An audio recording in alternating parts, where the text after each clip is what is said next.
Modi ore te whānau, welcome into the practice run, your frontline pass to the heart of sports action. Brought to you by 99 Dreams, inspiring others to chase their dreams. With your host, Rawiri Tukuhirangi, and sometimes the brother Vincent, we're diving deep into the thrilling world of NRL and rugby league today, and who knows where the game will take us tomorrow.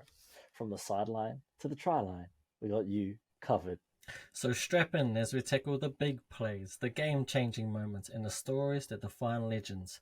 Whether you're a seasoned vet or this is your first hit up, the practice run is for everyone.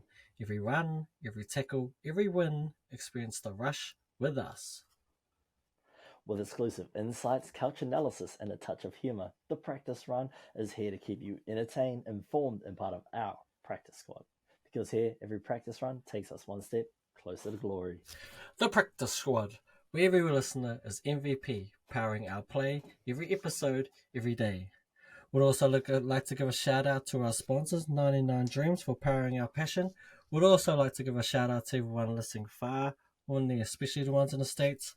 We love the support, whānau. But that's our lineup for today, and we'll kick it off. Over to you, brother. All right, so a few things we got on today. It is Thursday, so you know what it is. We're about to preview all the games this weekend, and there are some exciting games, especially the game on tonight. So look forward to getting into that with you. We're also going to do a bit of a draft. Well, we've drafted these teams off camera. It's going to be the Championship Panthers, including all the players that have gone, versus like a Championship NRL team, just of players who we think could potentially stop this particular team that Two has drafted from going an undefeated season all the way through to the grand final. So I think I've put forward a great 17. He thinks he's put forward a greater 17. So we'll find out from you guys. So we need a bit of interaction on that one, whānau.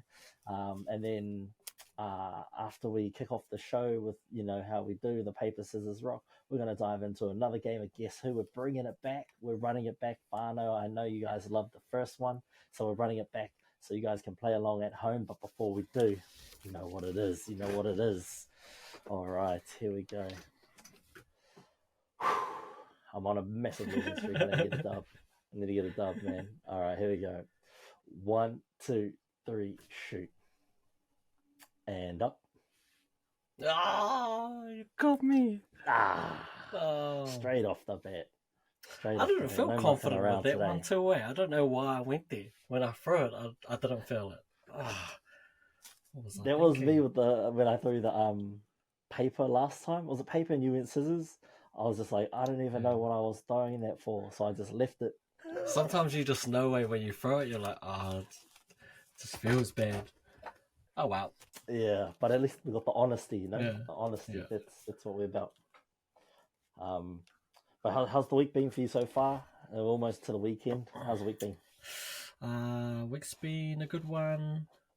We had our training last night for flag. We've only got literally 2 trainings left before nationals, so everything's been gearing up for that. We've still got a long way to go, but we're getting there, man. We're getting there.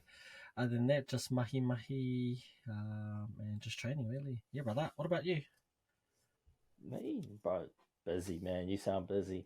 I'm the same, man. Busy. Mahi, for those international listeners, mahi means work. So yeah, lots of mahi. And like you, had been practicing. Had my first league round for darts the other night. Won 3 games, lost 1. Was first to 2 wins, and on my 4th game of the night managed to hit a 180. So on debut we hit a 180. We get our 180 badge not too far away from here now. So we're just going to keep building that momentum, whānau, and maybe because I've got a Insta 360, so I'm thinking I might bring this to the club next week and start capturing some footage, and might drop these on Sunday. You guys can watch those on Sunday, and we'll just put out these potties during the week for you guys to listen to. But good week. I'm looking forward to the weekend though. Good to see the Broncos back in action tonight. Can't wait for that game. It's a good week. Looking forward to the weekend, brother. But guess who? Yeah, let's kick on. All right. So, Fano, if this is your first time listening to us playing Guess Who, it is exactly like the game Guess Who, but instead of us saying, is your person wearing glasses and us having a list of faces to choose from, we pick from the entire NRL league. So, current players only. Um, they can play for any team, and we just have to ask questions to get us closer to figuring out who this particular player is. Now, we only have 7 questions to do it. If in 7 questions we don't get close, we'll call it there. It's a draw. However, if one of us are nearing figuring out who it is, say we think we've pinpointed it down to 3 players and we can get it within 2 questions, then we'll allow 9 questions. Call that overtime. If 2 gets it on the 7th question and he starts, I've got the 7th question to match and call the player. If done correctly, then it's a draw. You have to win by calling your player successfully before the other person guesses their player. I started last time, so you can go first this time. Oh, do I get the first question, eh? Yeah, you get the first question. So I'll write my player down now, and I'll put it on the screen just above here. Roger that. All right, now this is where I'm not great as coming up with a decent question, but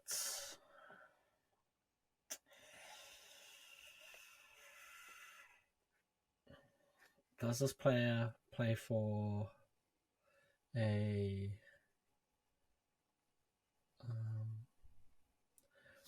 Queensland team? No.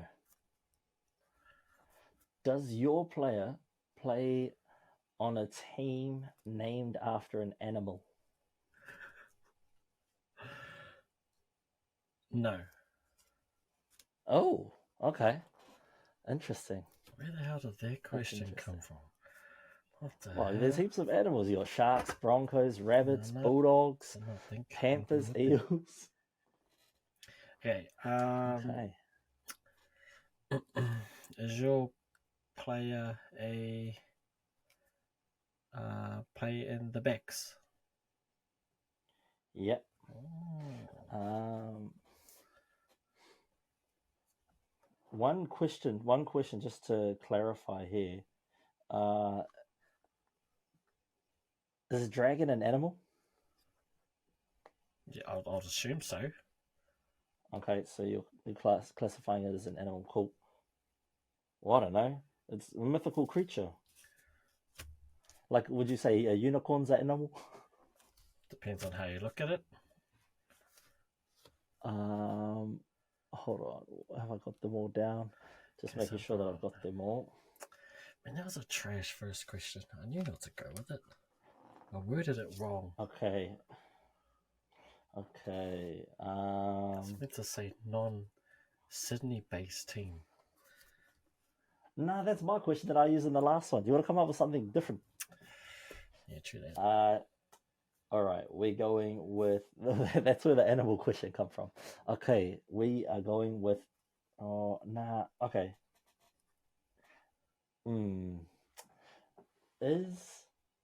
Does your player play on a team with blue in their jersey colour? Yeah. Blue in the jersey. Once again, great question. What in the butt? Great question from you, man. I need to think about these questions, eh? I'm out here just winging it, and it's not looking good. It's not looking good at all. Is your player a representative player? Like former, current? Can you define representative player? Like origin up? No. No, like origin and international, right? Yep. Just origin, international, rip footy. Yep. No, they didn't play that. This is okay. So they have. Okay. or does your player play in Queensland? No. Perfect. My God. So we've got a back. You're up to question number 4 now, eh? Yeah. Cool. We've got a back who hasn't played representative.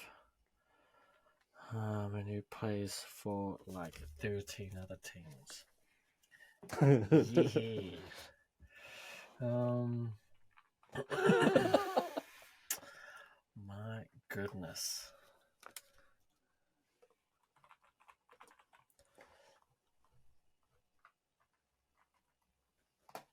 Is the person a starter? Like, Yep. Are they in this? Like a okay? Yep. Yep. Okay.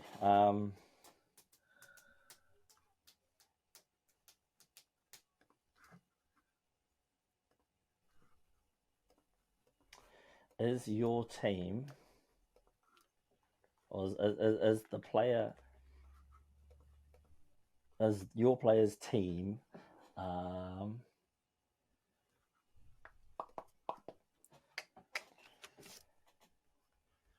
is your player's team? Oh, hold on. Let's try a different question. Let's try. Is your player like a cult hero fan favorite? I'm gonna say no. Okay.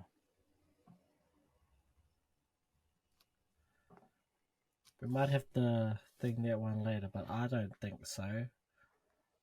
Like a cult hero would be like a... Yeah, like I think I know where you're rolling. Like but... a Michael Luck kind of player. Like, just everyone used to just love him because he was just hard-nosed, gets in there. Nah, I wouldn't say that. But we can talk about it after. I don't think so, though. Okay. Okay, so not that team.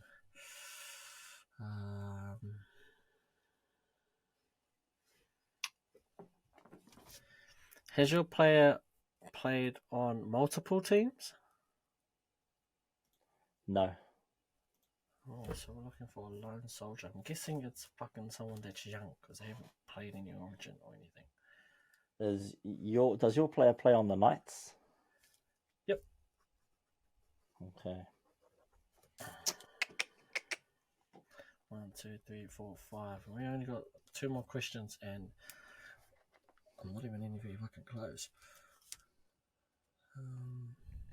I think we may have to go to the 9. I feel like I'm getting close. I feel as though you are really close. Well, I've got the team. I've just got, 30 odd players to choose from. You said as a starter. Okay, well if he hasn't had any international experience, we can just start ruling people out, right? So maybe I'll just go team by team. It might take a while. Go. Have a jab. Have a jab. Ask another question. That'll get you an inch closer. Yeah, we might just have to start ruling out people now. Okay, I'm looking at the Roosters. Nope. I feel as though the whole Roosters team's played. Except for one. Just ask a question. I'm gonna have to cut all of this out. There's so much editing. Okay. Wait.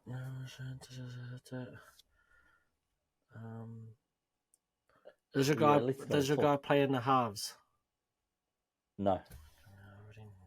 Oh, yeah. Well, then you're gone. Is your player a forward? Yep. Perfect. Okay, can't be you. Could be one of yous. Okay, gone. Okay, so we've got 3 players there that it could be.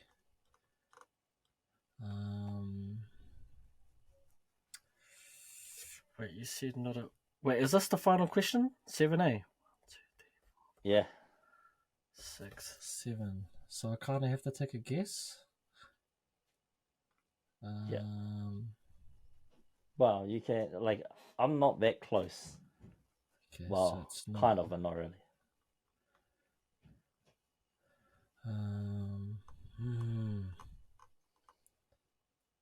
It's got to be a young Oh, dude, that's a good surely. question.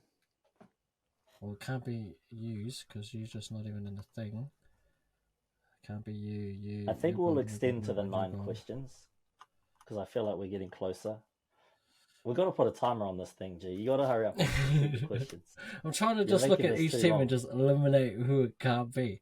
Just ask your questions. Has this dude played less than 50 games?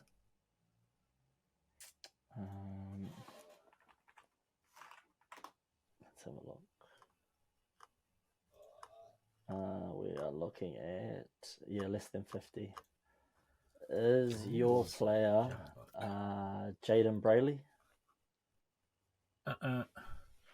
Nope. Cool. Okay, so I just picked up the first person for a jab. Surely you wouldn't pick a bulldog. That would be rude if you did. Look at the time difference between your questions and mine. Yeah, because I'm looking through the fucking... Come on now. There's your person... The fans are waiting. Trying to see if I can get a team here. Does your person play for the Warriors? No. Is your person a prop? Yeah. Okay, cool. Come on now. Okay, cool. It can't be. How many games have you played? It's not Tyrell Sloan, is it? Yeah. It is? Yeah. Oh. I hyped him up in the last show. Of course it was going to be him. Yeah, no, that's what I was like, oh, he does tend to pick on. Yeah. Alright, so I've got to pick randomly now. And if I get it right, it's a draw. Shit, could be one of these ones. That would be pretty crack up. We will go with... he's not really a cult favourite. Okay, we'll go with... shit, which one was it?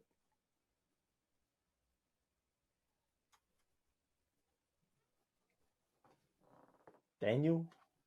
Luke? Saifidi? Nah. Who was yours? Jack Hetherington? Oh, it was Hetherington. I was going to go him, but I was like, nah, it'd be crack up if he picked one of the twins or brothers. Yes, would you call Hetherington you would say he's a cult? Oh, not with the Knights. Yeah, that's what I was thinking. I was like, not with the Knights. Yeah, not with the Knights. He does have a bit of like a fan base though, yeah. Yeah, nah, I see where that one kind of got you a little bit. Yeah, I thought I'd go with Tyrell Sloan because I thought, young player, that'll be cool. Because you're not really thinking, because like when you pick guess who, you're like, oh yeah, now we'll go someone known or like someone like a hidden gem, not like someone in your face. I only got to him because I started scrolling down further then.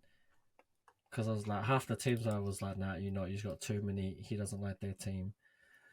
And then when I got to them, I was like, oh, he was talking heaps about Tyrell. You were taking ages though. Yeah, sorry, man. We'll put a timer on it. Put a timer on it next time. Fair enough. No, it's all good. It's all good. We're one apiece now. We're one apiece with Guess Who. That was still fun though. I enjoyed that. Yeah. Something different. Break it up from the usual listening. Hopefully you guys at home got it. I mean, our questions were still kind of vague. Like I can narrow your the questions down were great. But it's once you're looking for the players. I forgot we were close to 7. Otherwise, I was going to go Izzy Brown and then knock out all the Brown boys. And then it was going to be has he got tattoos and knock out all the tattoos. Yeah. So there's some. Hey, if you guys want to play these games when you're out drinking with your mates, it's definitely lots of fun, and you can just sit there for hours, just going one for one, question after question, trying to get to these players. Definitely something I think we'll do with all the boys next time we link up in person, bro. It'll be crack up. Maybe we'll do it in pairs. You and me will pair up, and then we'll go up against someone else, and we'll try and see if we can get to the same player. Yeah. Now heading over to the round 2 previews presented by 99 Dreams, empowering us to power our dreams and hopefully inspiring you to achieve yours. Tonight's game, big blockbuster. The Brisbane Broncos taking on the South Sydney Rabbitohs, both teams coming off huge losses in Las Vegas, not just in terms of monetary value, but actually on the board too. With the Broncos going 1 and the Rabbitohs going 1 last year, they were quite evenly matched. Was it it was their last match, the Broncos won 36-20, so hopefully the Broncos can still carry on that momentum from that game. The Broncos have yet to win an NRL game this year since they dispatched the Warriors in the semi-finals. So they lost the grand final and then they lost round 1. They did win the preseason, but that doesn't count and no one cares. Both teams obviously returning from Vegas with a loss each, looking to turn things around.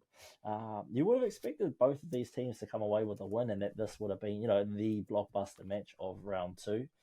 Just these giants going head to head. But now they're just giants looking to get their NRL season underway with a win under the belt.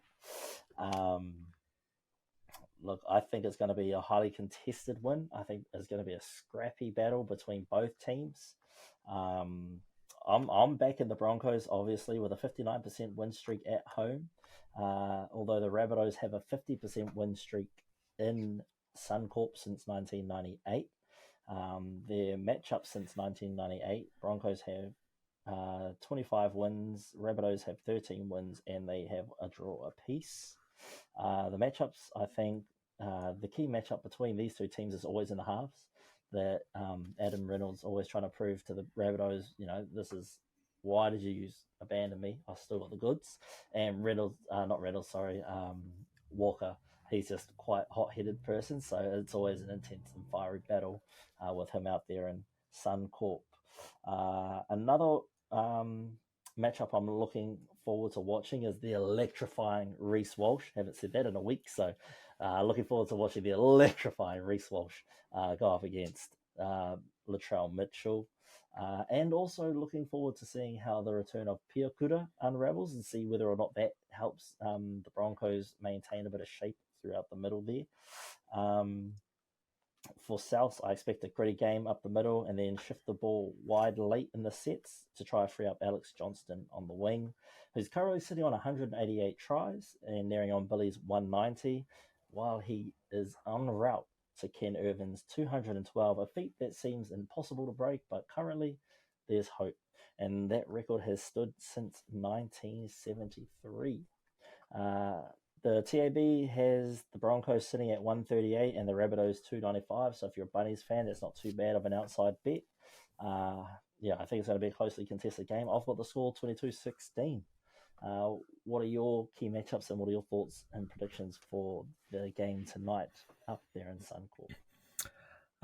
Personally, I'm looking forward to seeing the rookie Tallis Duncan get another go. I expect big things from him, and I've heard nothing but good things. So he's lined up to replace Jai Arrow, who's got an injury. So looking forward to see how he goes. I think it'll be a close matchup. I still don't know what the Rabbitos look like. I think it's going to take a few weeks. And this team's going to look completely different when they have their centres available. So, Campbell Graham and Whiten are still out. So I think there'll be a completely different team when those two are on. There's 2 gun centres there. And I kind of forgot that they weren't playing last week, which is why I picked them to win. In terms of who am I going to pick to win? You guys at home, I'm guessing it's going to be sold out. That's going to be a game and a half tonight, right? So I think based on that and the fact that Graham and Whiten aren't there, I'm probably leaning towards the Broncos. If you guys lose, it is not my fault. You can't be blaming me. All right? I'm going to. Hear I'm it. going to. But yeah, you guys look like a settled side. It's the same team from 2 weeks ago. Yeah, hopefully Piacuda doesn't get injured this time so that Kerrigan can stay where he is. But yeah, hard to say. I'd say leaning towards yous. Yeah, I want to see what the Rabbitos are like when Graham and Whiteson get back. I think they'll give us know whether they're contenders or pretenders. But either way, it'll be a good game tonight. Yeah. 100%. I'm looking forward to it. I hope Ezra Mam utilizes a bit more of that running game. We've seen in Las Vegas he was tackling a lot more, not really running the ball that much. And it could have been, the things said on field that kind of got in his head and rattled him a bit more. So hopefully he has the ability to have a bit more free-flowing footy. And Adam Reynolds, I hope he tightens up their kicking game a little bit better than what was in Vegas. I think just, the field being slightly narrower and slightly shorter did throw off their kicking game a bit. So them back at home should be all right. And we'll see if Sal and Cobbo can settle into those centre spots a little bit easier tonight. I do have Reese and Selwyn on my fantasy team, as well as Payne Haas and Brendan Piacuda. So I do need to look for some solid trades, people. If you are in the fantasy, let me know down below who I could trade for. So when buy round comes up, I've got some quality insurance. But yeah, I'm looking forward to this game tonight. It's going to be a banger. I'm a huge Broncos fan, so anytime the Broncos are playing, I'm always happy. I guess over to you for the next game on Friday night, Bulldogs and Sharks. Yes, so my Bulldogs are playing tomorrow night. We are away to the Sharks. Yeah, it's not looking good, eh? Just gonna put it out there. I think the TAB, what did the TAB got? Yep, TAB's got the Cronulla Sharks at $1.30, and we're at $3.40 for the head-to-head. So that's not looking sharp at all. News out of the Bulldogs is that Adokar is out. He's going to be out for a few weeks. So the former Shark, Connor Tracy, has replaced him on the wing. I don't know if if they'll just named him at wing. I don't envision him playing there. I wouldn't be surprised if they do a late switch just before tip-off where he moves into centre and Carrez goes to that wing. But other than that, our starting 13 is pretty much the same. In fact, that's the only change from last week's team is Connor Tracy for Adokar.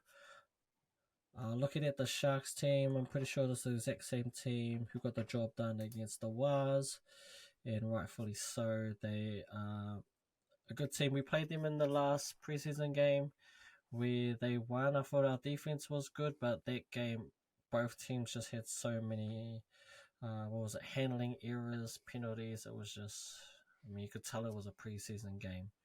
But they didn't have Nico Hines that game, and they were still able to get up. They have the 4 medallion winner this time, and they are a completely different team with him.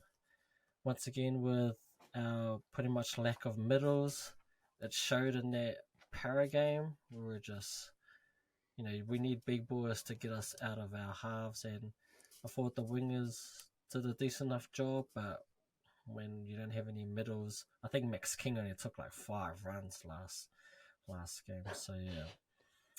I think the strength of the Sharks team is their bench, and when our forwards, our already small forwards go off to our even tiny forwards of Kurt Mann and Curtis Morin, Josh Curran, he was good, Samuel Hughes, it's looking pretty tough, to be honest. I'm pretty much going to chalk it. I'm just going to assume we're going to lose, but I just hope we don't get pumped.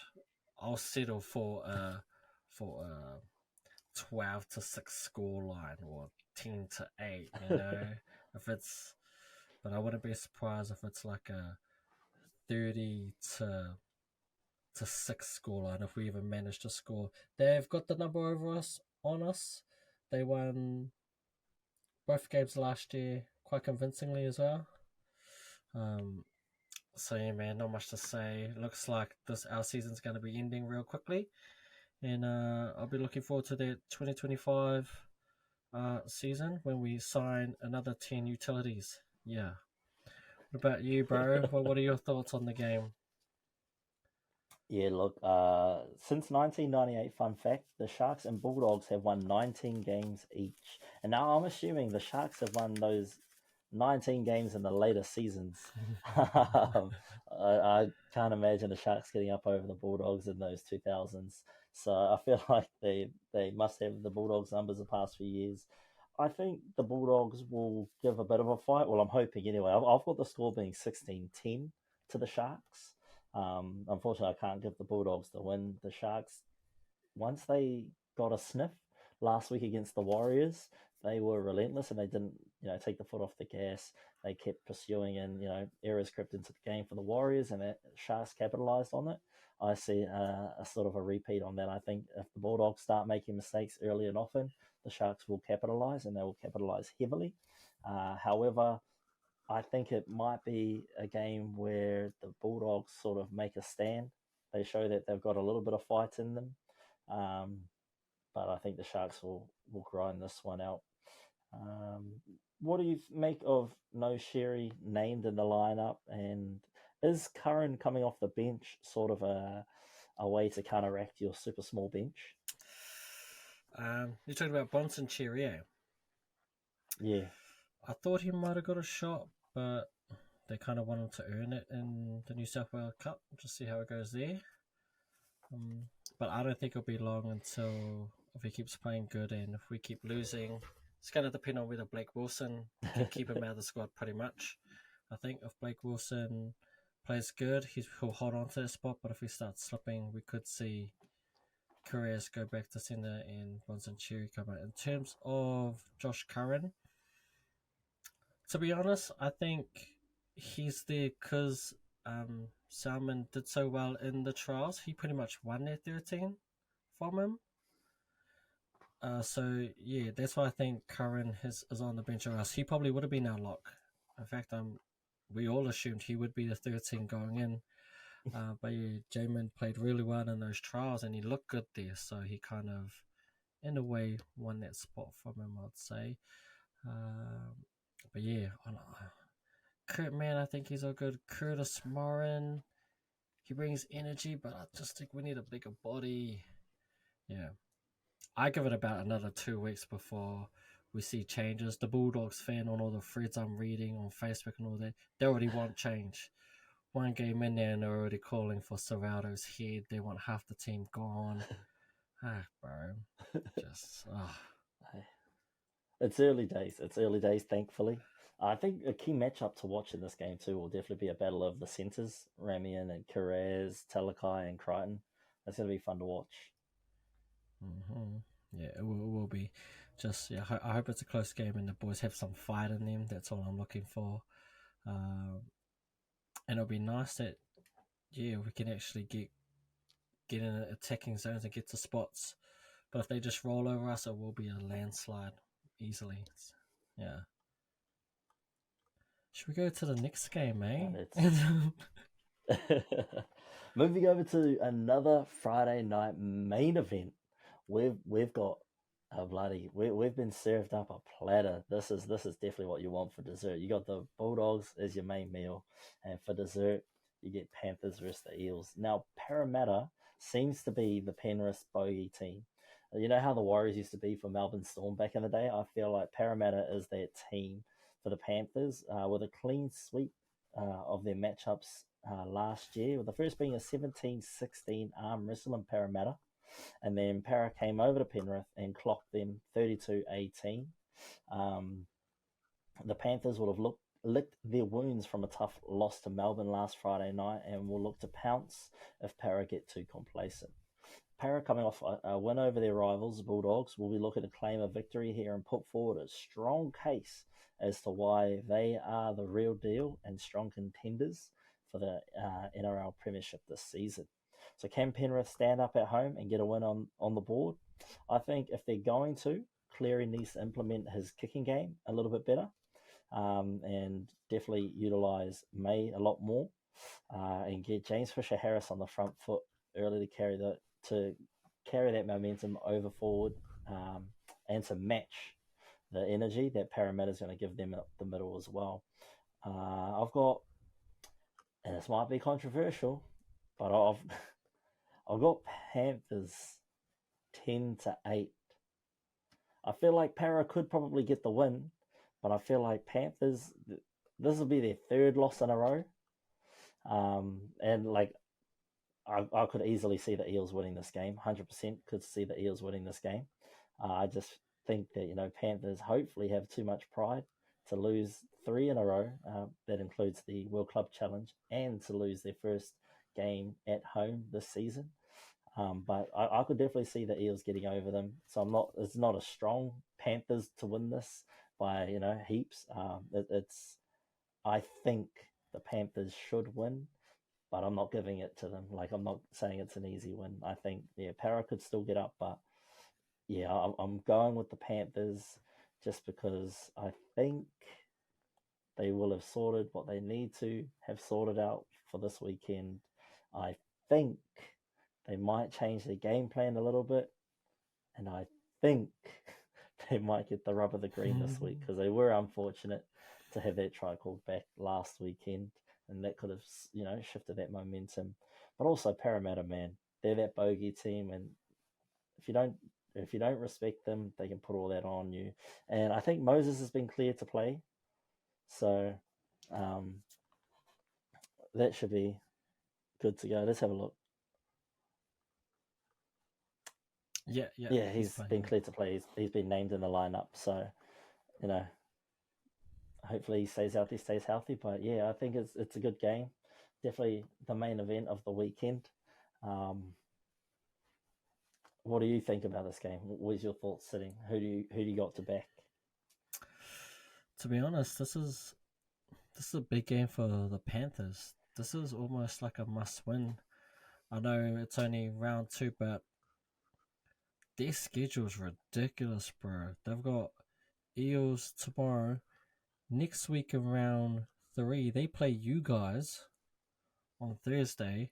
And then the following week, in week 4, they play the Roosters. And then in week 6, they play the Sea Eagles. So their draw is crazy tough. And they kind of can't afford back-to-back losses. Or else, if they lose a few of these games, they're against good quality teams. Man, you don't want to be falling behind too much. I know it's early and they'll finish strongly, but that's looking like all top 8 teams that they're facing. So it's a tough draw. So in my eyes, you have to view this as a must-win, because if you go down 0-2 and your next game's against Broncos, who is going to want revenge after what happened in that final, you better make sure you take care of business in this one. For that reason, I will back the Panthers, but similar to you, Eels is that team that they love playing Panthers, man. That bogey team, you're so right. Yeah. I think this will tell us a lot about the Panthers, to be honest, because they can't have another lackluster start. Too many errors last week. I know they were going against a rock-solid defense, but, the Eels, they're a premiership team, man. They're a threat, and if you don't show up, they're going to punish you. And I think the Eels have the strength in the bench. That's probably, if I'm being honest, this is probably one of the weakest benches I've seen during this dominant run that the Panthers have had. Maybe a testament to all the players that they've lost. And I think that's the advantage that the Eels have, is on that bench. And I even wouldn't be surprised if we see another late switch with Junior Polo moving to the bench and Joe Ofahengawe starting, which is what they did to us last week. So I can't expect it to do that again. It worked last week, and why not do it again? I expect a big game from Luai. He was pretty quiet last week, kind of stayed on his side. So it'll be interesting to see how he bounced back. So he'd be one to watch out for, I'd say. But other than that, man, the Panthers, this is kind of a must-win for them because of the tough draw. You can't afford to be dropping these early games. I know they're against top 8 sides, but you just have to keep touch, nice and early, so it doesn't make the rest of the season that much harder. Man, and the TAB have them. The TAB have the Panthers at $1.39 and the Eels at $2.90. So, hey, if you're putting down a multi this weekend, the Eels are a safe bet. They are that bogey team. It's not like it's a huge outside bet, but I think Penrith will be desperate to get that win, and I think they'll manage to edge it out in the end. That's why I've only got 10 to Panthers and 8 to Eels. I think Panthers will win, but it'll be a very tight game. Over to Canberra now, where they take on the reigning two-time back-to-back wooden spooners, baby. The champs are here. The champs are here. Yeah, that's right. The wooden spooners, and they are looking to correct the ship this season. Can they do it? Who knows? But what do you think, bro? I think no, they can't. Nah, it's going to be interesting to see how they go, man. They had that tough game last week where they barely came away with a win against the bye. So let's see if they can back that up against a team that came off quite an impressive win last week, I have to say. Quickly looking at these teams, I'm assuming the Raiders, they have made one change. It looks like in the back, Nick Kotrick, who I think is trash, is out of the squad, and Sebastian Kris is back. So he's gone to centre, and Albert Hopewadi has gone to that wing spot. Other than that, Dan Levi's still there. The bench is looking the same. Morgan Smithies in his debut last week, the Englandman. He looks a good buy. I didn't realise he was that small. Nuggety, I think is the word I want to go for. For some reason, I had him as like a bigger person, but he's quite a little bit shorter, but got that nuggety build. He looks right at home with the Raiders. I keep telling you, man, when they get English forwards, they know what they're doing. It's unreal. Yeah. Looking at the Swiss Tigers team, Benji's first game as a coach in the NRL, so you would hope that the boys would get up for him and hopefully start him off with a win. You got Jerome Buller. He should have been Rookie of the Year. I think he was West Tigers Rookie of the Year. At fullback, what we got? We got Charlie Staines and Junior Tupou's wings, Stafford To'o and Solomona. I don't even know how to say that last name. But the biggest shock, I think, for everyone is the number 6. They've gone with the young buck, Lachlan Garvin. This is the one that, who was it? They were trying to get a player. Oh, I think this is the one that when they were trying to get Luai over early. Lachlan was the one that was going to go the other way. Yeah, I think he was going to be in that player swap. Apparently, he's meant to have the goods. And look at that, he's starting already. Looks like someone they can build around, so it'll be interesting to see how he goes. We're going to have to hit up Vincent, of course, and ask his thoughts on his team. Yeah. But tell you what, this Tigers team's looking pretty ripe for that wooden spoon, and I hope they get it. Stefano looked like the Storm are trying to poach him. Up, he do it all by himself. Coruscant, the man needs some help, for crying out loud. John Bateman, put him at 13, please. He needs the ball as well. They're the only two that can do anything. And then, of course, everyone loves Alex Twell. He's about probably everyone's favourite West Tigers. But, yeah, honestly, I hope the Raiders roll over them. I hope the game's over by half-time. And that's all really I got to say. What about you, bro? Got anything positive to say about the West Tigers? No, but I do about the Raiders. Look, I really enjoyed watching the Raiders last week. They really showed that you can't underestimate them. A lot of people wrote the Raiders off this season. They thought they'd be outside the top 8. Their performance last week showed that they've still got the goods. They ran over Newcastle last week, and I think they'll do that shit again this weekend against the Tigers. I want to see Ethan Strange get injected into the game a little bit more, and I want to see a little less of Fogarty, just because my fantasy team needs it. So that's what I want to see anyway. But yeah, no, look, Fogarty, you're doing an amazing job for the Raiders there.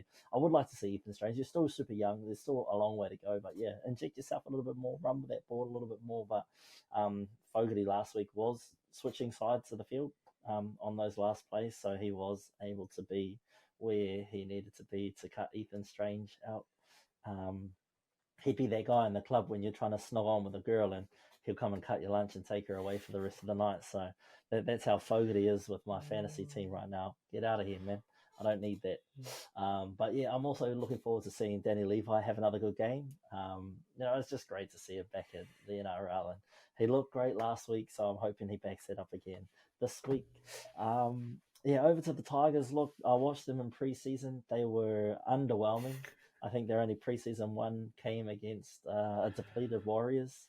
I think, they had no Sean Johnson. They had no Capel. They had, I don't even think Tohu Harris was playing. I don't even think Adam Fanua-Blake was playing. Or maybe he did for like 3 seconds. But yeah, that was their only preseason win, and it was underwhelming. Much like this team. When was the last time David Clemmer was relevant at the Bulldogs? Yep. So that goes to show you all you need to know about that team. I hope for the love of Benji they pull their head in and play well, but I think they'll be contesting to take out that wooden spoon 3 years in a row. But it looks like it'll be a close race between them and the Bulldogs. I think that'll be a good game to watch, actually. Yeah, it's actually looking that way, eh? Man. Yeah, well, hey, we'll see how you guys go against the Sharks. If you get pumped by the Sharks, it looks like it could go that way. But if you can contest against the Sharks a bit, I think it might be a 3-horse race between you guys, the Tigers, and the Titans. The Titans aren't looking the goods yet either. And I don't know how much David Fifita can add to the team if they're not doing that well at the moment, But talking of Queensland teams, Cowboys take on the Knights. Is this up in? Yeah, it is up in Townsville. So it'll be a muggy evening. If the conditions are dry, it'll still be muggy. It's humid as shit up there in North Queensland. Kalen Ponga and Dane Gagai are the backbone of this team, it seems. If those two are struggling, or if you're able to lock them two down, the Knights aren't going to be able to do too much. And that's what we've seen the Raiders do last weekend. They managed to slow down Ponga and Gagai. They can't completely stop those two. Those two are monsters out there, but you can slow them down. And if you slow them down, it kind of heeds the rest of their performance. I think those halves need to sort themselves out a bit more. Hastings and Gamble, I think they need to direct the field a bit more and give Ponga a bit more time to just do what he does, use that magic feet of his and get out. But I think they need to direct those forwards around the field a bit better.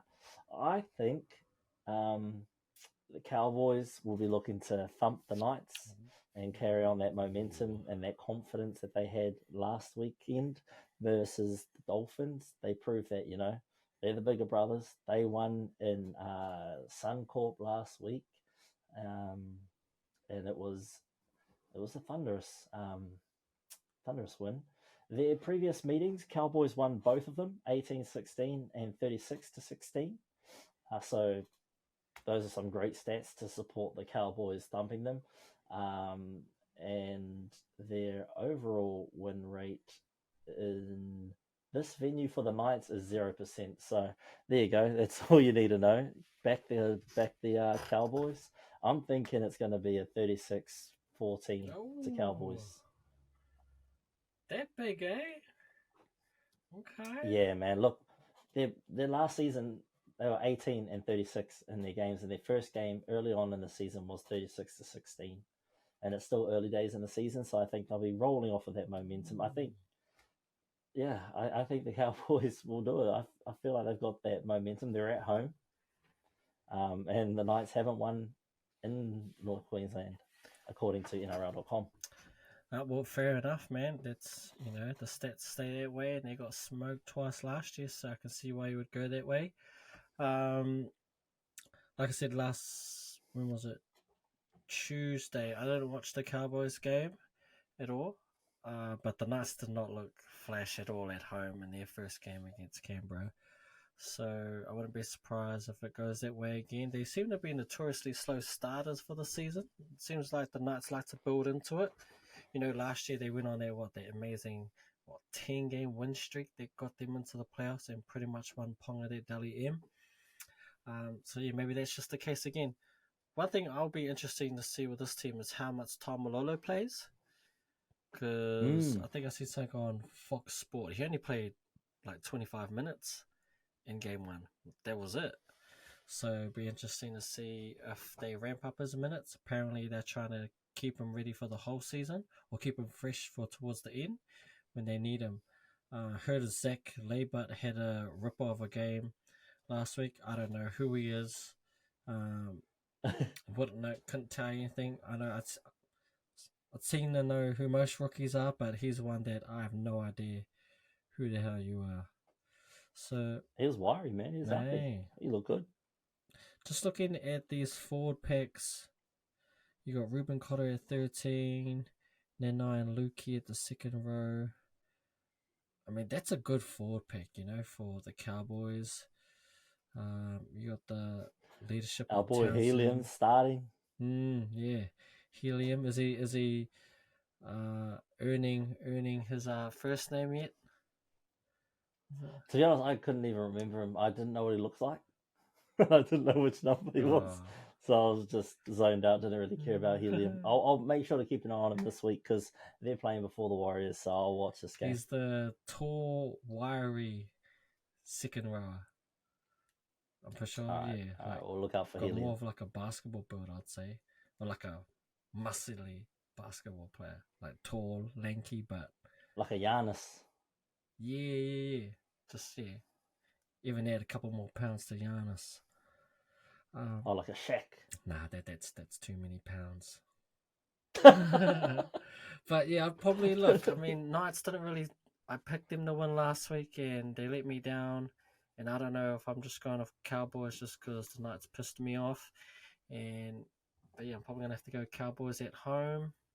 And you said it right, Knights haven't won there.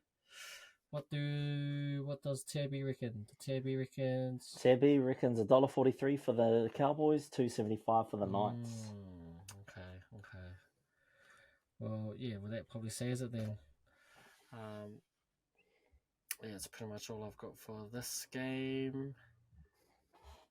What did you say the game after it is? The Warriors in Melbourne, taking on the Melbourne Storm. Now, this is going to be a great game. Sorry, Warriors fans, it's going to be a tough game for you guys on the road in Melbourne against that Stonewall defense. Man, they were crazy last week.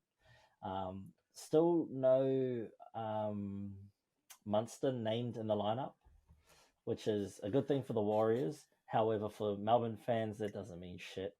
He wasn't in the lineup last week, and they held the Panthers, the reigning premiers, scoreless. So it's going to be another tough game this weekend. I think the Warriors just need to focus on those errors. If they key in on where they made those mistakes, not letting those errors creep into their game and staying disciplined, I think they'll be in with a chance. However, if they let those errors creep into the game, that ill-discipline, Melbourne's going to capitalize on it every time. I think Pep's going to have a field day out there if you guys are giving up silly little errors. I know that bloody Jerome Hughes will definitely scoop up on those errors, especially any knock-ons, and he'll be out the gate ready to give a wide ball out to Coates or Will Warbrick, and they'll be dotting it down over the line, and you'll see plenty of those. I think it'll be a try-scoring fest for both teams, because the Warriors, they know how to sneak in a few tries and get themselves over that line. But yeah, I do think it'll be a high-scoring game for one of the teams at least. Yeah, just look, based off of last week, we've got the Melbourne Storm ranked number 1 in our power rankings because of their defense. And also their shape on attack looks really good. Their fitness, um, the Warriors. I think the Warriors are still the goods. I think the Warriors are still the goods. I would like to see Metcalf tighten up that game a lot. He's been named again, so coach has belief in him to stand up. I think it's pretty much the same team being named from last week, so coach believes in them more than some of us do. But since 1998, the head-to-head is 32-16. Melbourne over the Warriors with 2 draws. I think a lot of those 16 wins came early in the Warriors' time. I think throughout the 2000s, early 10s, and then it started going away the past 8 years. Last year, Melbourne Storm got up over the Warriors twice with a 30-22 win on Anzac Day, and then again they got a 24-12 win over the Warriors in New Zealand. The Warriors have a 23% win rate at this venue, and Melbourne Storm at home have a 75% win streak over all opponents. It's 118 wins out of 157 games, with a 64% overall winning streak. So yeah, look, I'm going with Melbourne.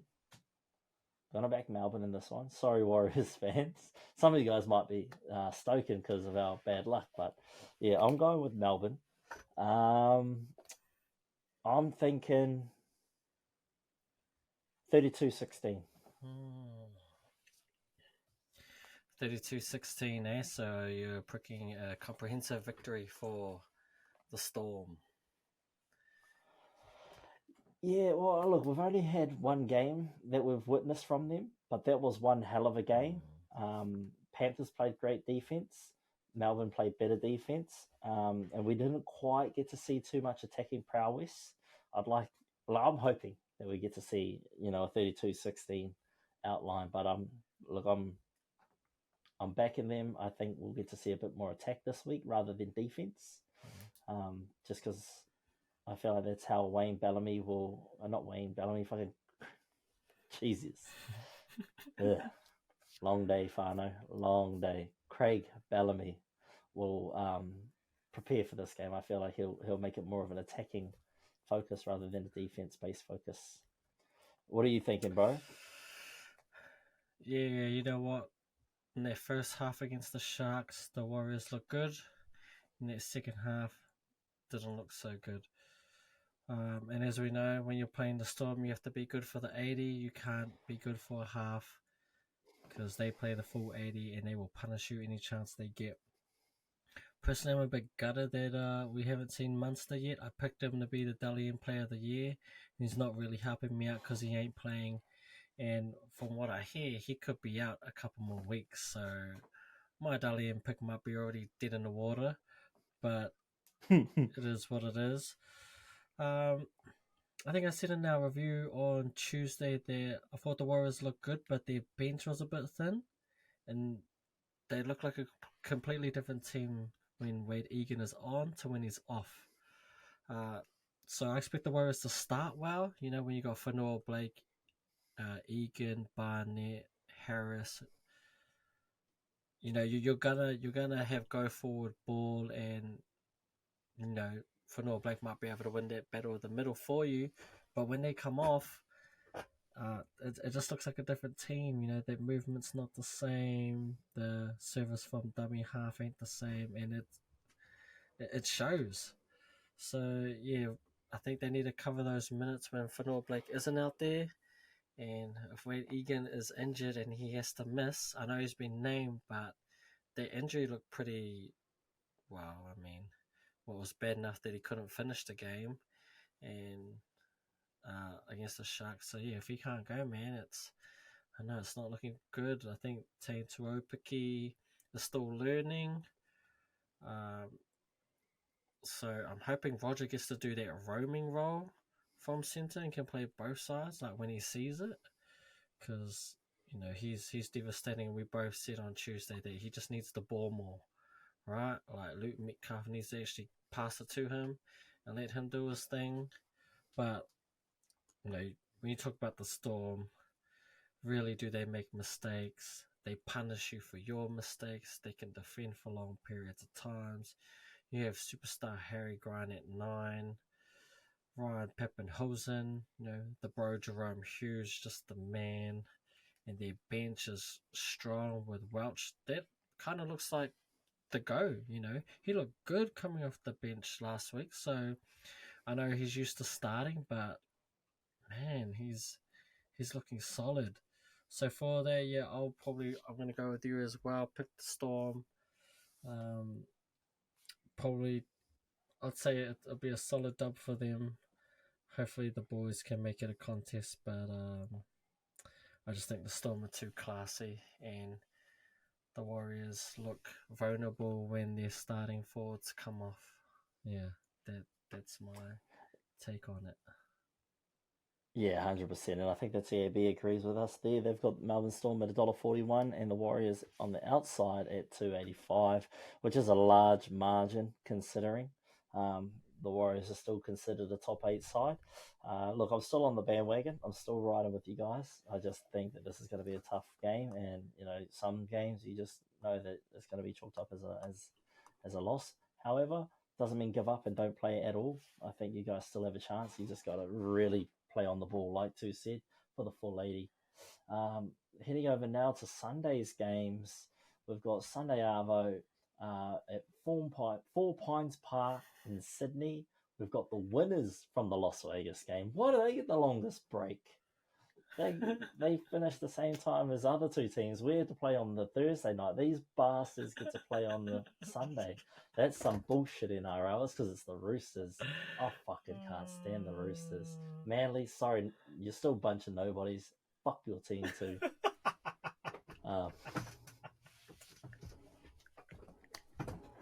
Anyway, into this game. No one gives a fuck. Roosters by 4. That's my analysis. Roosters by 4. That's all you need to know. Well, Over to you. According to the TAB, looks like they have the Roosters as the favourites. Looks like they're at $1.67 and Manly's coming in at $2.15, even though Manly's at home. So you could be looking at an upset here if you're looking to throw down a little bit. I mean, Manly look good against Las Vegas, even though I didn't watch that game. And Tom Trbojevic, we always talk about him. When you talk about the Seagulls, you have to talk about Turbo because he's pretty much the team, and there go how he goes. So to me, that's the battle to watch. Tommy Turbo against James Tedesco. We could be looking at the battle for that number 1 jersey come Origin time, and if Turbo puts on another show, he might get another 6 points for the Dalian, which he's currently leading. So yeah, be a good battle to watch at the back there. You have the superstar Joey Manu, who you already know we love.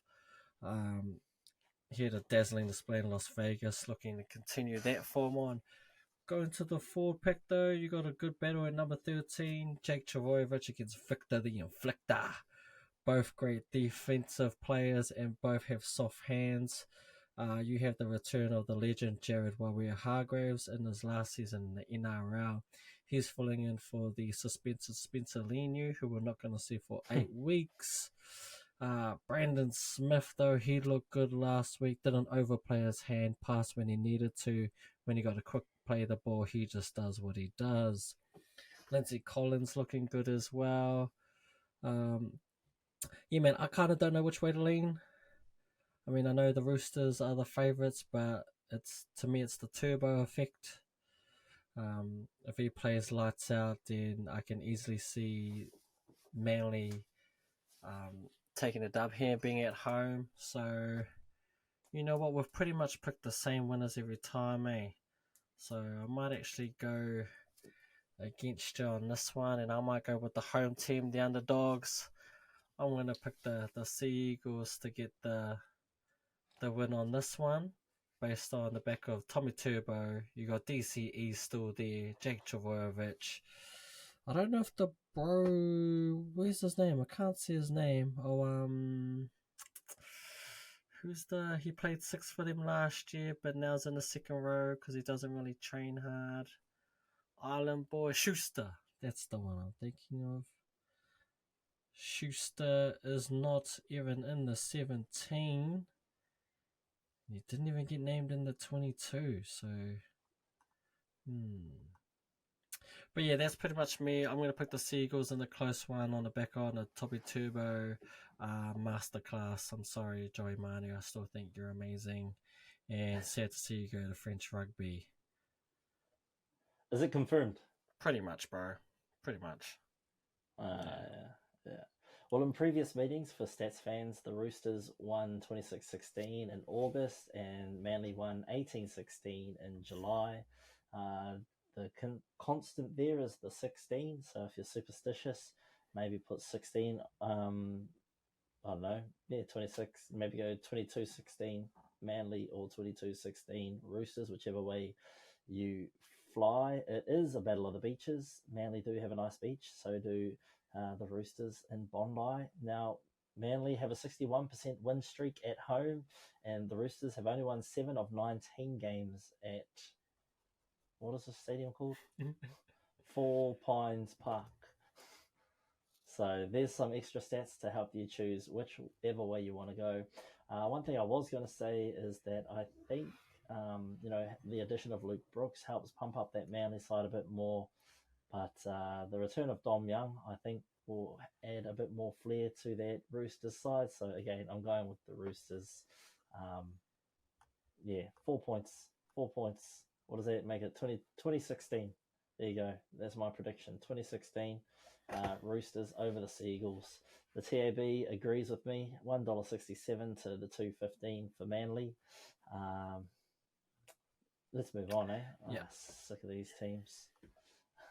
The final game of the round. This game, I'm definitely tuning in for this one. It's the Brisbane Dolphins taking on the almighty St. George Illawarra Dragons. Now, those Brisbane Dolphins are a bunch of wannabes down there in Redcliffe. They even borrowed our stadium last week, a bunch of pretenders. And this week, they are at KO Stadium in Redcliffe. Now, I think this is going to be a great game because if the Dragons manage to get up here, they've definitely sent a few of those Queensland teams to battle it out down there in the lower ends of the pool, and definitely send some doubt into those Brisbane Dolphins fans. They'll be wondering why they spent so much money on Herbie and Flegler just for them to still lose because they lack depth off the bench. With the Dolphins, I like this back 5 man. Lomax had a game out there. Sloan, he cut up through the middle there. Jack Bird, he did all right. He did some bits out there. Ben Hunt looks like he's having fun. Flanagan's having a ball out there. It's a red-on-red fight. The forwards are going to be fun to watch. I do think Flegler's going to have a bit of fun out there for the Brisbane Dolphins. Dragons away. I think they can get up. The stats is 1 apiece. Dolphins won 26-12 against the Dragons, and then the Dragons, that was in May, and then the Dragons in April put 38-12 on the Dolphins. So again, if you're superstitious, maybe pick the losing team to score 12 and the winning team to score anything upwards of 20 plus. The Dolphins have won 2 out of 3 games at this venue. Have they only played 3 games at this venue in Redcliffe? Do they keep playing in bloody Suncorp, your own stadium? Whereas the Dragons haven't, so they lost their game against the Dolphins here last season. So I think maybe even it out 50-50. I've got the Dragons winning this one because the Dolphins have only won 9 of the 25 games they've played, whereas the Dragons have won 304 of the 649 games they've played. So where's the teams list? I'm going Dragons, and I'm going to go 24-12. Nice. Look, I picked the Dragons, I think, to be battling out for that wooden spoon. For that reason, I still think they can claim that wooden spoon. I just hope they fade eventually. For that reason, I think I might roll with the Dolphins because I need the Dragons to lose and claim their rightful spot at the bottom 4 with us and the Tigers. But yeah, like big changes in the Dolphins team, right? You got Jacob Arillo, former Bulldog, who we still cry that he left. I don't know why he didn't start last week, to be honest. And now he's in that centre role. Him and Herbie Farnworth. That's a great centre pairing. You have Isaiah Katoa, the number 7. He's taken over from Sean O'Sullivan. He's still a young player learning his craft, but there's always been big reps on him. I know Penrith was sad when he left. Honestly, I thought it would be him and Sullivan in the halves from the start. I think they started last year together. So the fact that Cody Nukarima, he must be doing something right to hold on to that 6 jersey. Going down, we got Jeremy Marshall-King, another former Bulldog. He was great for them last year. I don't really watch many Dolphins games. I don't know. So sorry, Dolphins fans. I just don't really find you guys all that exciting, to be honest. And this game doesn't really do it for me. So, yeah, I don't know who the 13 Max Plath? How do you even say that? I have no idea who that is. Ewan Aitken, he's a centre, and he also plays second rower. Looking at their bench, you got Kenneth Bromwich, Mark Nichols, Jared Wallace, that's solid. But then the Dragons also have a solid bench as well, with former Bulldog, Raymond Faitala-Mariner, and Luciano Leilua. It looks like it's going to be a close one, man. I really don't know. I'm purely picking Dolphins to win because I want the Dragons to lose more than any other. And it's looking that way at the TAB, right? What? The Dolphins are paying $1.92, it looks like, and the Dragons are paying $1.83. Hell, so they don't even know. So that's a whoever one they picked. Yeah. They got more confidence in Penrith beating Parramatta than they do in the Dragons and Dolphins game. So it goes to show that neither team's looking that great this season. Well, so far this season. Yeah, I mean, I know Shane Flanagan won his first game back as a coach. I mean, he's a premiership winning coach. Kyle Flanagan, he looks so much better because he's not getting hated by all the Bulldogs fans. It was cool to see him score that try last week, although, he had to leave. So if I'm being honest, he had way too much pressure playing for the Bulldogs, and all of our fans absolutely hated him. Seems to be a running theme of all these Bulldogs players.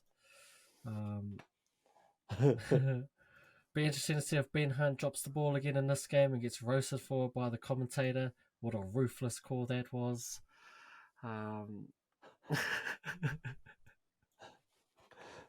That was savage. That was savage. Shades of 2015 grand final. Boom. That was uncalled for. Whoever was commentating that game, you arsehole. That was out of pocket, that call, man. That was... It was. Hey, Ingari. Yeah. He proved that commentator wrong. Yeah, But it's pretty much all I got for that game, man.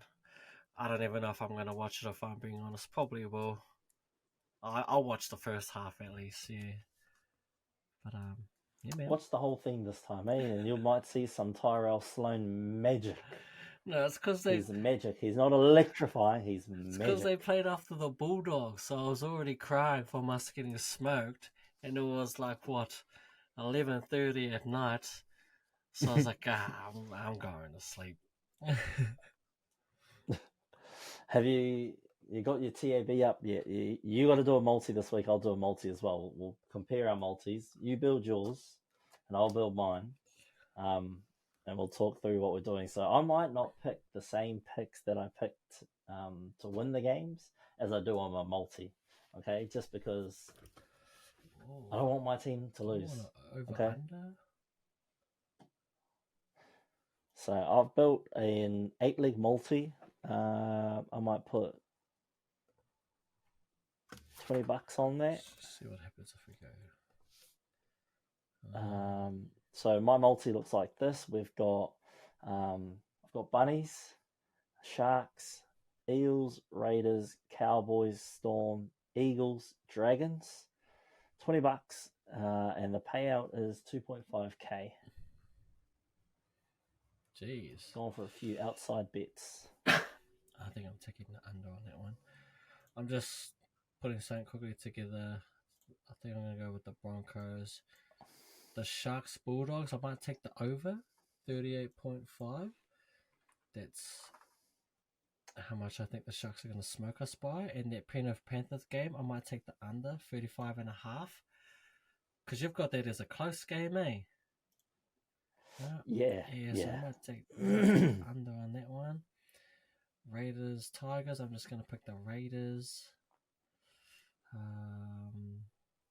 Cowboys, Knights. Yeah, let's go Cowboys. And see, I top up on a Wednesday, so I get bonus bets as well. So make sure you top up your account the night before the Thursday night footy. And, well, for me anyway, I get bonus bets. So they match all my money that I put into my account up to $50. So there's a fun fact for you guys here in New Zealand that like to punt. That's what I do, and I get $35 of free bonus bets, where I just start on silly little bits over the weekend when my multi fails. Oh no, I just decided. What'd you do? Oh, there it is. So I'll read out my bets again. So I've got South head-to-head over the Broncos. They're paying $2.95. Sharks on the head-to-head versus the Bulldogs, who are paying $1.30. I picked Parramatta just because they're on the outside. They're paying $2.90 over Penrith at home. Then I picked the Raiders, which are $1.45 over the Tigers. Got zero faith in the Tigers. The Cowboys over the Knights, $1.43. Sorry. Storm over the Warriors at $1.41. Seagulls at $2.15, and the Dragons at $1.83, paying out $2.5k on a $20 investment. And what's your multi? My multi, I put a $10 bet down on this multi.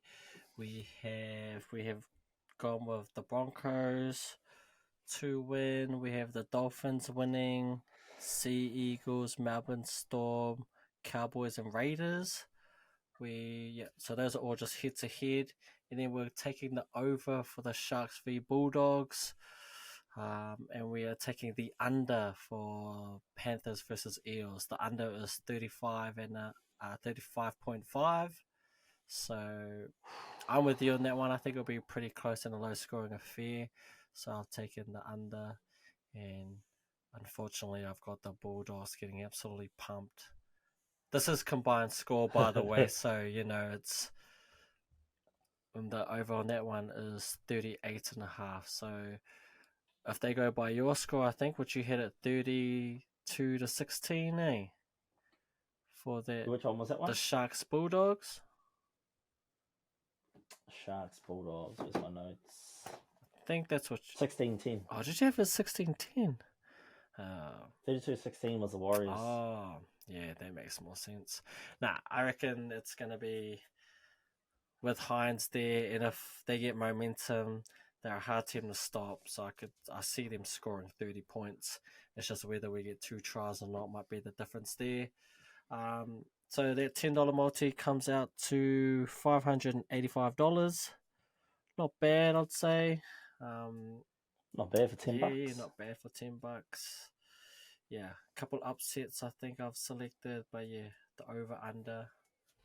I just thought they looked too good to say no to, really. Yeah, fair. I hope you didn't jinx my Broncos by picking them. Yeah, that'll piss me I was off. thinking of taking the under or over on that. It's got it at 41.5. Under. Yeah, see, I was like, oh, which one? Yeah, I got 38 total score. That changes the multi too. Let's see what 22-16, 38 total score. Oh, would that one change? Because I'm not picking the Broncos anymore. I'm just picking over under. That takes it from $500 and whatever to $780. Nice, there we go. Can upgrade your camera. Wait, did you say you said under? Eh? Yeah. Well, it's paying the same anyway, so. Yeah, that's what I was like. It's the same. Same. I just picked under because I think it won't be. No, I don't think they'll score 20 points a piece plus. I think one's going to be in the high teens and the other will be low 20s. Just because they didn't show too much excellence in Las Vegas. There were a few errors. However, Paddy Carrigan was playing out of position in that Broncos game, so they didn't have too much going on there in the middle. So hopefully with him back at the 13 and Pio Kura back in at the 12, or no, he's 11, Ricky's 12, they get some go forward in the middle. But that's that for our previews for the week. We did want to showcase a little bit of a game with you guys. Let you guys comment, leave us some partai or some questions for the Cuzzies. But we'd like you guys to really judge our lineups here. We've got 17 players. I've got all NRL. He's got all Penrith players. And we're trying to figure out which team would be more likely to go undefeated in a season and win a grand final, his team or my team. And they would come head to head against each other twice throughout the season. So could it be that they both lose one game apiece and meet each other in the grand final? Who knows? We're pretending that no one gets injured here. Everyone's got safe Achilles, they got safe ACLs, MCLs, they got safe shoulders. Nothing's worrying them. Did you want to do your back five, and I'll do my back five? Then we'll do halves and forwards. Yeah, man. So just a little bit more context of how this one came to be. Obviously, the Panthers have been absolutely dominant for the last 3 or 4 years, even with losing all these players and the fact that, they've had a few losses to start the season. It kind of just came on board.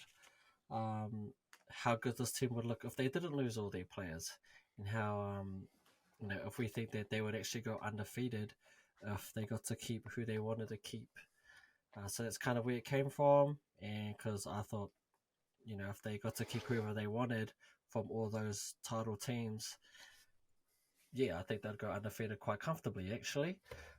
So then we thought, well, why not put them up against an All-NRL team and the same thing, and maybe that would switch it up. So, that's kind of how it came about. I'll kick us off. So, for the back five, at fullback, you have the ever-reliable Dylan Edwards. Please grow your hair. I can't be looking at that kind of quality for too much longer. At one wing spot, number 5, I've gone with To'o. And probably this one was the hardest one to pick for my get. It was who gets that other winger. They've been through a few. John Mansour was there in 2019. I think Critter played winger in the final for one of them. You've had Brett Naden, Paul Momirovski, Taruva lately. I went with Taylor May. So it could be a controversial decision. You let us know in the comments if you would have went with another winger. I wouldn't be surprised if you do. I just went with him because I thought he was good when he was there, like pre-injury, and he's been looking good since he's been back at that centre spot. So I've gone with To'o and Taylor May as my wingers. And at my centre, obviously I've gone with Critter, one of the best centres in the world, and I've gone with, at the other centre position, I've gone with Burden. I just think having him back at centre in this team would be absolutely vital. Sorry, Tanglo, I know you're good, but I think adding another kicking option and Burden's ability to run the ball, I think would be absolutely fantastic. So that's my back five, bro. Who do you got going up against them? Right. So those are some formidable opponents. They've won 3 in a row. Now the players I've chosen are from 2020 to current. Okay, so when I say my first player who's playing fullback, don't think of him currently in the centres. Remember him in his prime in the golden days as fullback when he won Golden Boot. Former Dally M, Roger Tuivasa-Sheck at the 1. He's, defensively sound, He's athletic. He's got everything you need. He's a Swiss Army knife. He's a bag of tricks, and you can count on him to make some try-saving tackles. Out on the wing, we've got Dylan Watene-Zelezniak, who just has an addiction for scoring ridiculously impossible tries. I don't know how he contorts his body, but he manages to still get that ball down every time, plays hard. That's what you need, especially to match up against some of his shaky wingers. On the other side, we've got Marju. I think, just someone else that can kind of match that intensity that Tall brings. The centres, I think, is where we really shine. Obviously, I've got the whole league to pick from, but I've gone with Latrell Mitchell and Joey Manu. That's a centre combo pairing that, reminds you of some old days, the Roosters fans. But yeah, I feel like those two in the centres with those wingers, man, it's going to cause mayhem and it'll cause some problems for those Panthers boys. I think they'd match up well against his back five. Nice. Are we going to our halves or? Yep, we'll go halves next. Yep. Well, I mean, might have been the halves pairing for the last 4 years for this dominant stretch. The ever reliable, probably the best player in rugby league, Nathan Cleary, and then you got Luai. Not much needs to be said. They've done it all. They've won 3 titles together. They've won Origins together. Yeah, man. That's pretty much all I got to say. Cleary and Luai. Yeah, and see, I needed championship halves as well to match up with his championship halves. I also decided to go for a combination, Origin pairs. They've won Origins together. They know each other quite well. So I've gone with Cam Munster and Daly Cherry Evans. I was going to go with Sean Johnson or Mitchell Moses, but I thought, let's use a pairing that have actually played together and have had success together. So I went with Daly Cherry Evans and Cam Munster just because of that Origin pairing. Munster won, was it 2019, with the Storm? Was it 2019? So, did you that Storm one? Yeah, it was 2019. Was that 19 or 20? Yeah, one of those years. 21, anyway, 20. Not 2020? Yeah, so Munster won a championship in 2020. Daly won one early on in his career against the Warriors in 2011. So they both know how to get it done in the postseason. That's why I've gone with those two. Fair enough. Where to next? The front row? What if we do second row?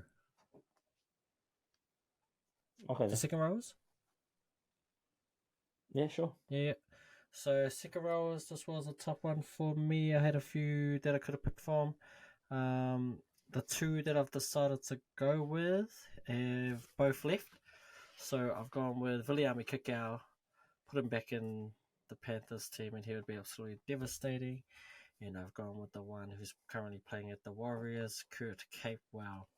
I believe they were the second row pairing their first title.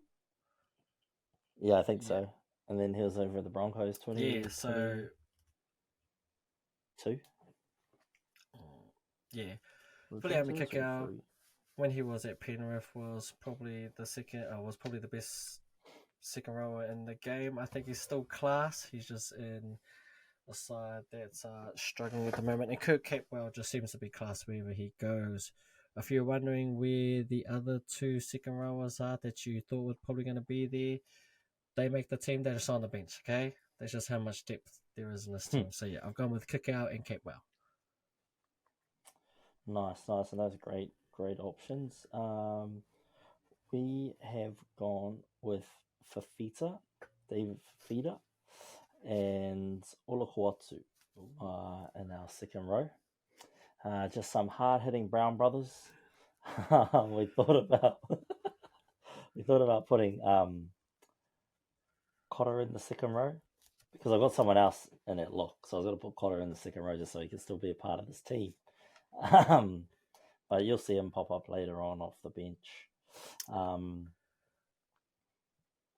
But yeah, we've gone with Fifita and Olakuatu just because, we need to match their intensity with some Brown brothers. And these Brown brothers will run over Capo all day.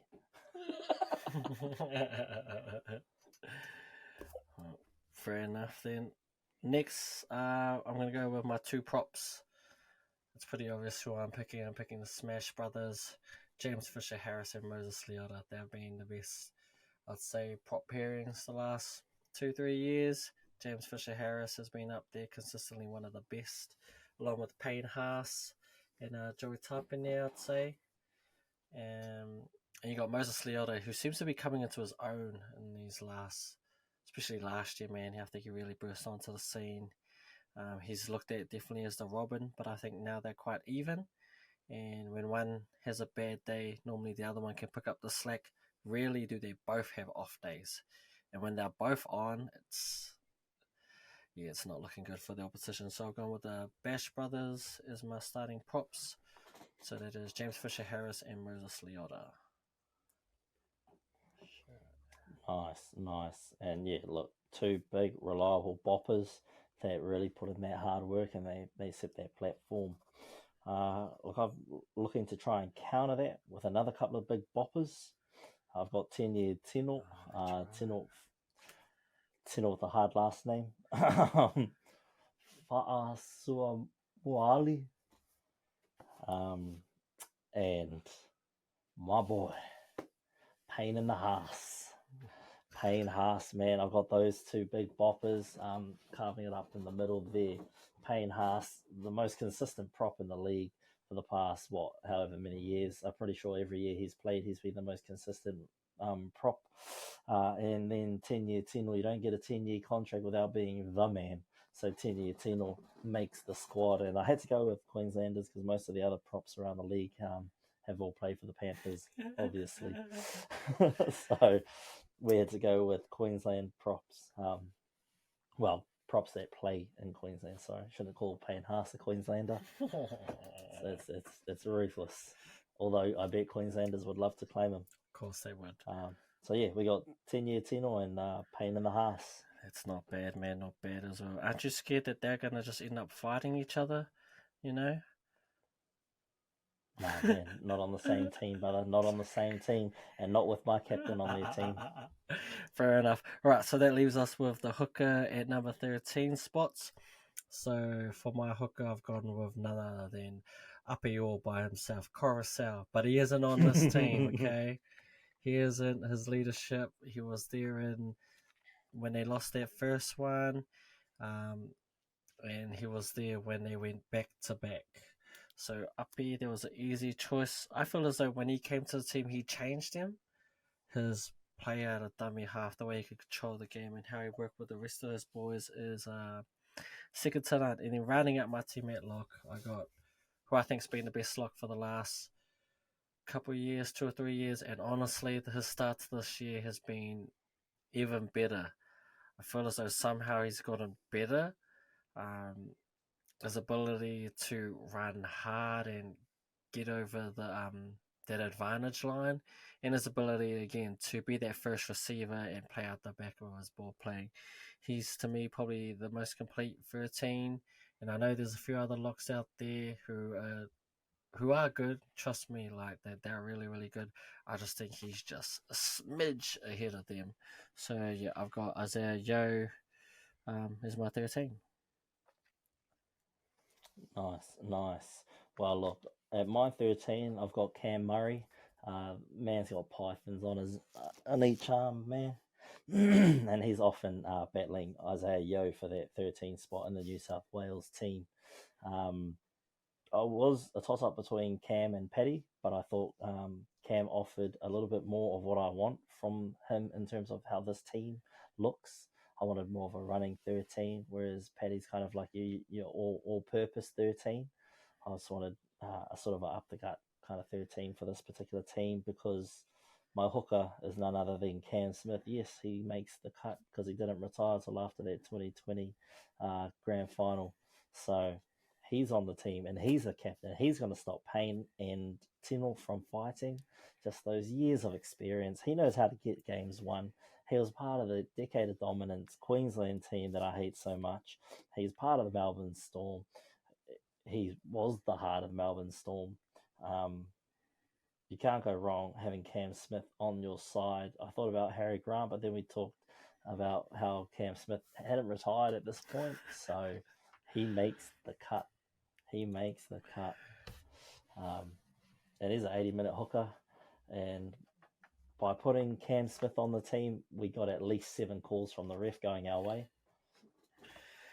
Yeah, it's great pick. A little bit annoying, but can't even be mad at that. So those are loopholes. Those are our starting 13, but heading to the bench now. This bench kind of picked themselves. Most of them either started on the bench or actually I think my 4 players are no, they're all starting now. Yeah. But they made their names kind of coming off the Penrith bench, and some of them have blossomed into superstars, kind of. So at number 14, I've got Mitch Kenny. He's a reliable replacement for Uppy. He can start games and Uppy can come off, or he can just come on as another ball-playing forward. At 15 and 16, we have the second rowers, Liam Martin. He's there at 15, and I've got Scott Sorensen. I believe these are the current the current starting second rowers for the team. Scott Sorensen's out with an injury, I believe. But Liam Martin, one of the best second rowers in the game, he's going to bring that energy coming off the bench. And Scott Sorensen, he was on the bench for a number of years for Penrith. Now he's getting his due and starting. He can come on as a second row or come on in that middle, which is what he did when he was coming off the bench. And my last player is currently on an 8-week ban, but I just couldn't leave him off, is Spencer Leniu. The energy... Not the racist. The energy he brings, he can come on for that 10-minute stint before halftime and that 10-minute stint after halftime. And I think that's who they're missing now, because that bench is looking thin these days. If you added him back to that Penrith team, I think he'll solve a lot of issues. So yeah, that's my bench. I think it's a solid bench. They've been there, done that, and they fill roles that we need for this team. So yeah, man. Yeah, well, our bench looks to match that energy, that passion, and that power.